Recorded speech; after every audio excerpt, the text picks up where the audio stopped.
Hey everyone, and thank you for continuing your journey with us on the Liberty Trail. We're on the Hobkirk Hill battlefield in Camden, South Carolina. That's Andy Poulton behind the camera. Our good friends from the South Carolina Battleground Preservation Trust have joined us, and they will continue to join us throughout this video series. Now, you're looking at a portion of the battlefield that was occupied by Colonel Richard Campbell's 1st Virginia Infantry. It's the portion directly behind me. Interestingly enough, if you come to Camden today, much of Hobkirk Hill has been developed. However, there are small portions like this, small parcels, tracts here and there, along with archaeological evidence, primary sources that we've used to help piece this battlefield together, help piece the story of this battlefield together. Now we're going to begin taking a walk up Hobkirk Hill. We're going to take a look at some of our new signs that we have here on the Liberty Trail. If you might be wondering, well, what is the Liberty Trail? The Liberty Trail is a joint effort between the American Battlefield Trust, the South Carolina Battleground Preservation Trust,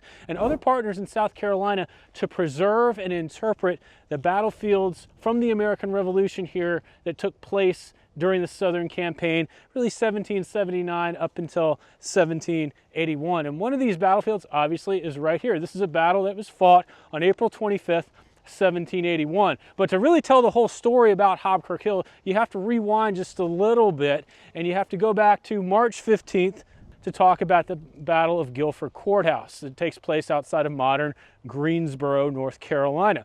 Now, the Battle of Guilford Courthouse is going to pit Major General Nathanael Greene against Lieutenant General Charles Cornwallis. Greene, obviously, Continental commander. Cornwallis is the British commander. And the result of the battle is going to be a Pyrrhic victory by Cornwallis.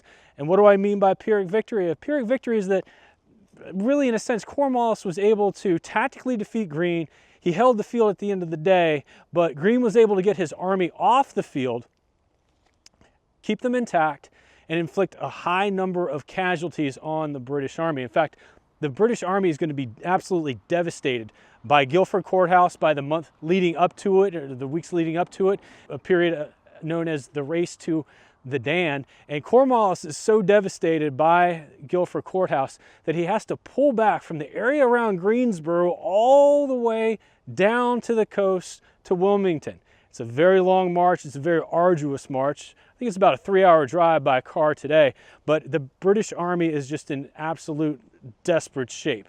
Cornwallis needs to rest his men, he needs to refit his men, and he has a decision to make, whether or not to continue to fight in the Carolinas or carry the war north into Virginia. We know, of course, that he eventually will go north into Virginia and surrender that fall at Yorktown to George Washington and the Allied armies. Now, what about Nathanael Greene? Greene's going to follow Cornwallis, keeping close tabs on him until he's convinced that Cornwallis is indeed in full retreat, headed toward the coast and headed toward Wilmington. And then Greene makes a rather momentous decision.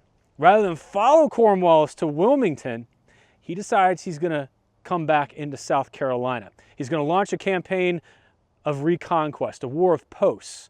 And he is going to focus on the various British garrisons that are scattered throughout the South Carolina backcountry. And there's a big one here that we've talked about at Camden. But before we talk a little bit more about Hobkirk Hill and about the Camden garrison, I want to call your attention to one of our brand new signs here at Hobkirk Hill. You'll notice it's not a sign that talks about the American Revolution.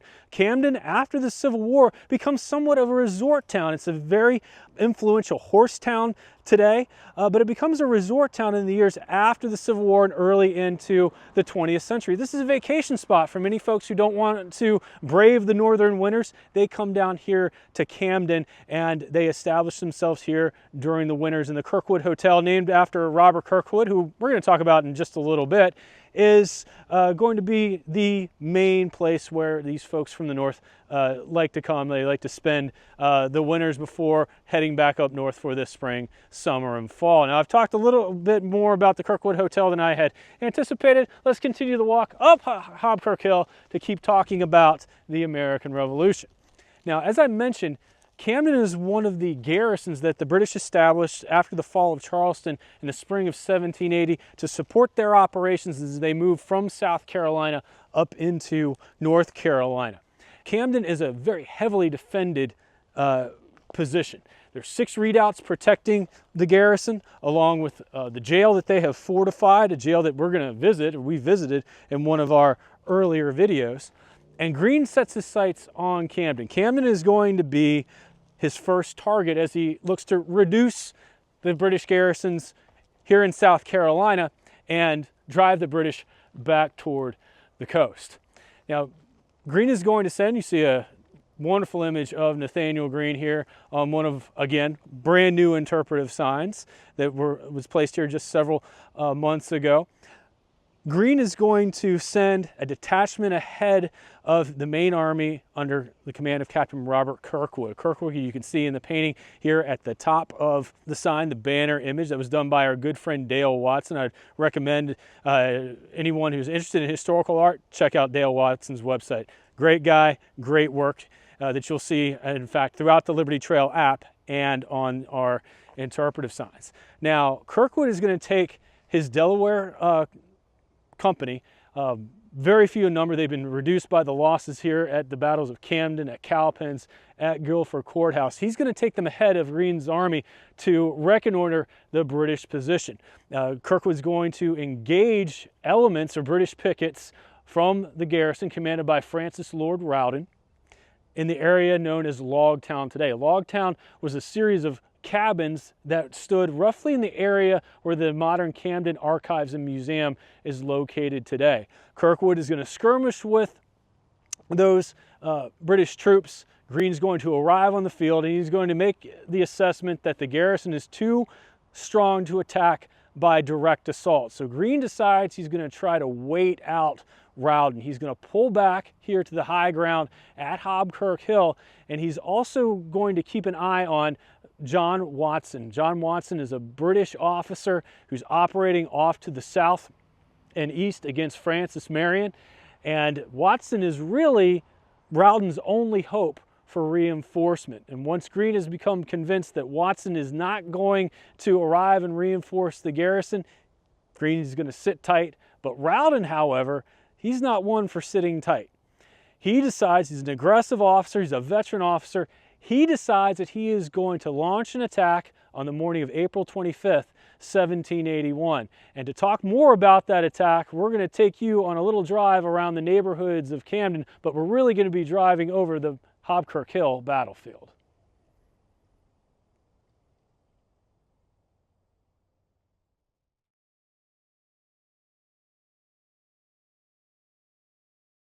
Now, we've wound our way through the town of Camden talking about the Hobkirk Hill battle. It's fought on April 25th, 1781. Now, along about April 24th, April 25th of 1781, the British commander here, Lord Francis Rawdon, receives intelligence that suggests to him that conditions are favorable for him to sally out of the Camden garrison and attack Nathanael Greene atop Hobkirk Hill. Greene and Rawdon have been staring at one another for the last several days, and this is the opening that Rawdon needs. He's going to take his men out of the garrison and begin marching them in the hopes of attacking Greene's left flank. He's going to move off to the east, south and east to try to protect his movement, keeping out of sight of any Continental pickets atop Hobkirk Hill, and begin slowly making his way up toward Greene's position. And to talk about that march and deployment in the opening phases of the battle, I'm going to bring back on our good friend from the South Carolina Battleground Preservation Trust, Rick Wise. Rick,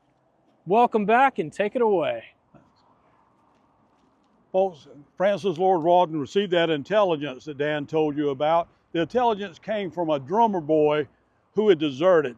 And he let Lord Rawdon know that Greene's men had been deprived of supplies for several days and that they had no militia support or artillery with them. And those things were true at that time. So, Lord Rawdon pulls together the force that he has available. In the modern day army, we would say that he gathered together the sick, lame, and lazy, anyone that could carry a musket, musicians, people who were walking wounded, and he formed an army that was about 900 men. And he starts his move, and when he leaves a little before 11 o'clock on the morning of April the 25th, it's a beautiful day. It's a warm April day here in South Carolina. The sky is clear, and troops those days would usually march out with colors flying, bayonets fixed, drums and fifes playing to display themselves as they were leaving. But not that day.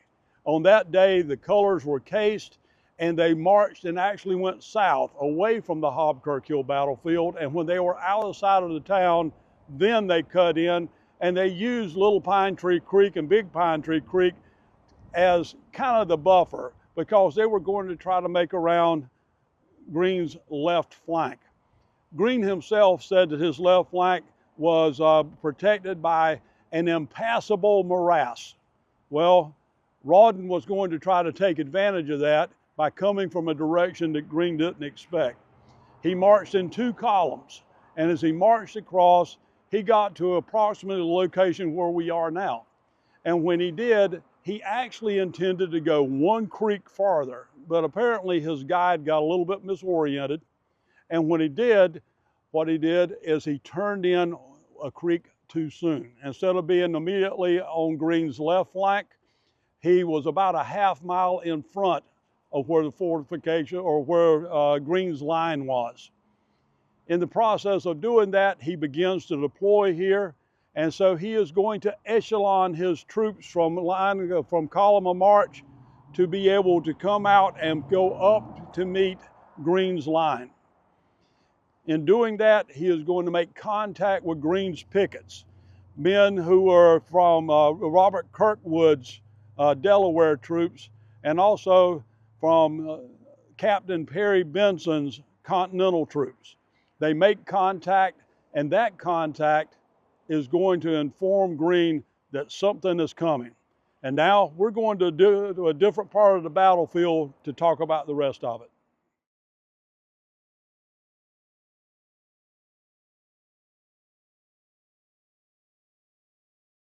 Hey folks, we have made our way back to the top, to the military crest of Hobkirk Hill. You can tell how Hobkirk Hill slants down just behind me. This is a position held by Major General Nathanael Greene's Continental Army. Over on the far left of Greene's line was the 2nd Maryland Infantry. Over here in this area that we're standing was the 1st Maryland Infantry. There's also a 6-pounder up here during the engagement. Moving off toward the main road coming out of Camden, on the opposite side of that road was the 2nd Virginia, and then the 1st Virginia beyond that, a position that we visited early on in our videos. Now, as Francis Rawdon and the British forces are making their way up to attack Greene's position, Greene sees them moving forward, and we're in fact going to move forward with Greene's men in just a minute. As Greene sees Rawdon's men moving forward up the hill, he himself is going to order an attack of his own. He wants his 2 center regiments to move down, hit Rawdon in front, while the 2 regiments on his flanks are going to sweep around and try to envelop Rawdon's position. So let's follow in the footsteps of Greene's attack as we make our way back down Hobkirk Hill. And I'm going to bring on our good friend Rick Wise to talk a little bit more about that attack. That attack is going to go off. It's going to start out pretty well for Greene and the Continentals, but best laid plans, folks. Best laid plans. Very quickly, that attack begins to break down. Not so much because of what Rawdon does, but things are starting to become disheveled, discombobulated in Greene's ranks. And to talk more about that, I'm going to pass it over to Rick. As Francis Lord Rawdon starts his attack, he starts to deploy his troops. And as he deploys those troops, he has his Volunteers of Ireland that he's pushing out to the right. He also has his 63rd Regiment pushing out to the left. But one of the things that happens here is Greene already has a preconceived plan. He is going to bring his flank brigade companies, regiments down. And when he brings them down, what they're going to do is try to come in and do the classic double envelopment, a la Hannibal. Every commander's dream. But as he does that, Lord Rawdon, an outstanding tactical commander himself, sees what's going on. And so he is going to extend his flanks until he has reached out and actually gone slightly beyond what Greene's flanks are, particularly here on the east side of the battlefield. As he is going beyond where the Maryland, 2nd Maryland is, what they have to do is have a movement where they actually are going to turn towards the British in that direction, to be able to face them head on. As that action is going on, their commander, Colonel Ford, is wounded. He's hit in the elbow, what becomes a mortal wound for him. It causes a little bit of problems over there in command and control and what's going on with the 2nd Maryland. Let's go down the hill a little bit further and we'll talk about the 1st Maryland and what takes place here.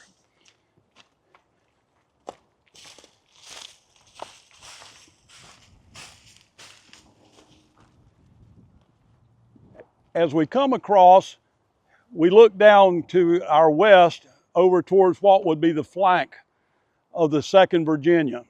Where you see the road intersection in the distance there, that is where you would have had 2 6-pounders under Captain Anthony Singleton. Singleton's 6-pounders are going to have a telling effect as they engage the 63rd Regiment with canister, firing down the hill. Remember we said that Lord Rawdon didn't expect there to be artillery there. He didn't. And it was a big surprise as they tried to cross the road. Inflicted a lot of casualties on the 63rd Regiment. The 1st Brigade is going to be attacking downhill. And as the 1st Brigade is attacking downhill, their commander, Colonel John Gunby, has his 1st Company on the right. And what happens to them is going to be right down this lane. As we go downhill here, the advance is underway. Their orders are to advance with fixed bayonets, but not to fire. As they are advancing downhill, their very popular commander, Captain William Beatty, is struck by a round in the head. He falls, he's mortally wounded. His men rush to him to see if they can be of any assistance, and that causes that company that's on the flank to stop. The other companies continue on, and it disorganizes the line. And as it disorganizes the line, it causes a problem. Gunby makes a fatal decision. Instead of commanding that the 1st Company catch up with the other 2 companies and continue the advance, he orders them all to halt and then to fall back to be able to reorganize. That is a critical error because as he does this, they face about and march away. The British see that, they come rushing forward. The 2nd Maryland sees what's going on. They misunderstand what is going on with the 1st Maryland. They think that they're retreating, and it causes the whole line to fall apart. As this part, Greene's most important commodity is, of course, his army. He cannot afford to get into a decisive engagement. Therefore, he orders that his army fall back. In the process of doing this also, another action has taken place. Colonel William Washington has ridden around the right flank of the British Army. As he rides around the right flank, he is engaging all those other folks we talked about earlier, the sick, lame, and lazy. You have a bunch of folks who are called convalescents who are coming up in the rear of the army. He engages with them, and instead of continuing into the rear of Rawdon's men, what he does is he stops to take prisoners. That also keeps that very vital element of his cavalry being able to slam into the back of Rawdon's army from taking place. Several things happen, but the ultimate result is that Greene's army must retreat. Greene falls all the way back until they get to Sanders Creek, that's some 4 miles to the north of here. Hobkirk Hill was a tactical defeat. But as with each of the other battles that Greene was involved with, he turned a tactical defeat into a strategic victory. He inflicted so many casualties on Lord Rawdon that it forced his decision to have to abandon Camden. With his supply routes cut, with his chances of being able to force a decisive engagement here around Camden gone away, and with other engagements around the state really taking away his advantage, Rawdon had to leave. And so on the 10th of May, 1781, he burns Camden and he heads back towards Charleston. And with that, Dan will take us home. Yeah, in fact, after this battle, Greene is going to leave us with one of the most famous quotes in the history of the United States Army that sums up his campaign of reconquest in South Carolina. He will write, "We fight, get beat, rise, and fight again." Now, thank you again for joining us on our exploration of the Liberty Trail. Keep checking back. We have more great videos out there. My great thanks to Rick Wise from the South Carolina Battleground Preservation Trust, Andy Poulton behind the camera. I'm Dan Davis. Thank you for watching. Thank you for supporting battlefield preservation and education. Hello, this is Trace Atkins. Get inspired at battlefields.org.